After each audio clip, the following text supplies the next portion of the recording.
Yo, yo, yo, what up, YouTube? And welcome back to TSF Entertainment.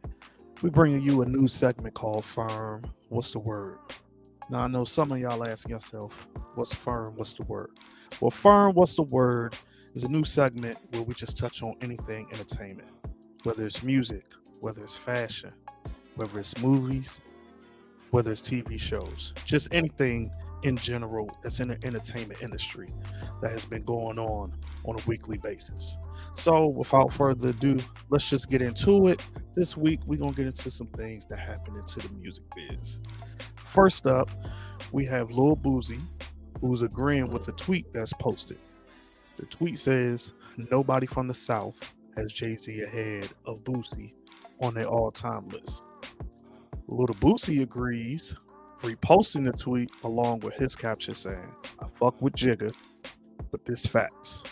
Street niggas in the South don't put Hove over badass. Now, as crazy and unpopular as it sounds, I can say this is 100% accurate. Having family in the South, growing up in the South, having friends in the South, I can say again, this is 100% accurate. I've been debating this for a very long time with a lot of Southern friends who've had Jeezy, who've had T.I., who've had Gucci, who've had Scarface, among some other people. So this is 100% accurate as far as a lot of people in the South feel Hove is not number one. So next up, we have Ice Cube, who sat down recently with DJ Who Kid, where he explains why No Vaseline is better than Tupac's Hit 'Em Up and Nas's Ether. Now, before we get into what Cube had to say, I can say my humbly opinion, he's right. No Vaseline, in my opinion, is the best diss record of all time.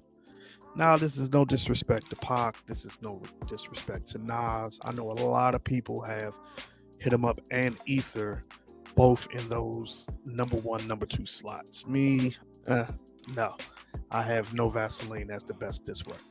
Why? I would have to get into another time where we can sit down and dissect that.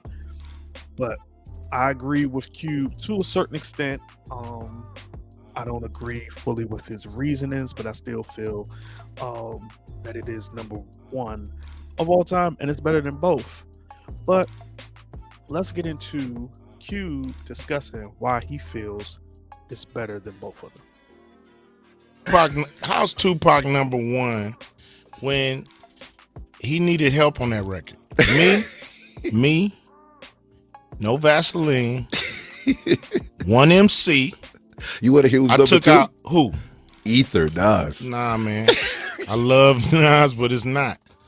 One motherfucker, me, took out four niggas and the manager. Wow. I mean, damn. You got to give me credit for that. Group was over. I don't know if they made another record after that. So, nah, man.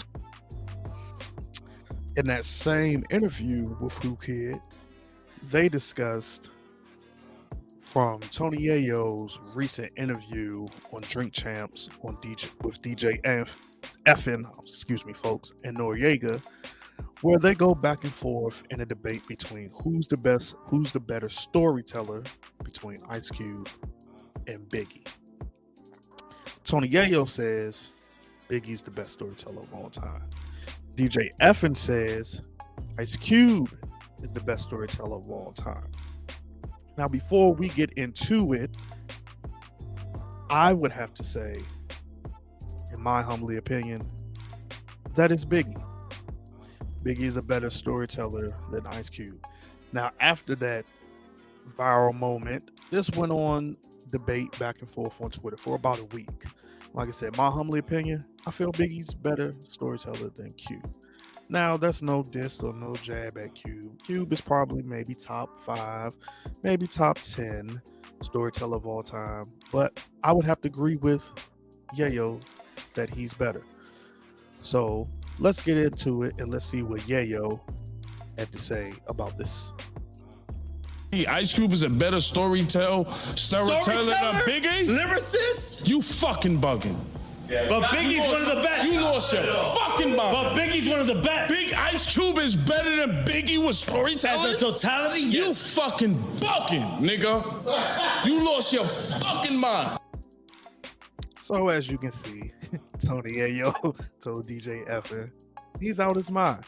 I won't say he's out of his mind, but understand why DJ Effin feels that way being from the West Coast. But here's what Cube had to say about the entire situation. It's subjective, everybody got their favorites. I put my stories up against anybody. And, I have a bigger sample size. But at the end of the day, everybody's going to have a different opinion. I love Biggie. I'm a fan of Biggie. So Dr. Dre recently sat down with Kevin Hart on his Heart to Heart podcast on the Peacock Network, where they discuss the current state of hip hop. Dr. Dre said, and I quote, "Hip hop is what it is. Anybody's talking about the state of hip hop right now, when talking about it from a negative place, sounds like somebody's fucking grandfather. Hip hop is evolving. If you don't like it, don't listen to it. I'm keeping it all the way 100 with you. Some of the shit, most of the shit, I don't like. I don't listen to a lot of that shit, but I'm not hating on it. I'm never going to hate on it." End quote. I agree with Dr. Dre 100%. The hip hop state right now, man, I can't even really get into it the way I want to get into it. We're going to have to sit down and dissect that for another time. But I agree 100% with everything that Dr. Dre has said. If you don't like what's out right now, it's that simple. Don't listen to it. I'm with Dre. A lot of the new stuff right now, I'm not listening to it myself, which is why a lot of my older hip hop gets played on rotation on a regular basis. And that's it. That's firm. What's the word? So please make sure you turn on your notifications. Please like and subscribe. And also, drop your comments down and let me know what you think. Until next time, for Firm, what's the word?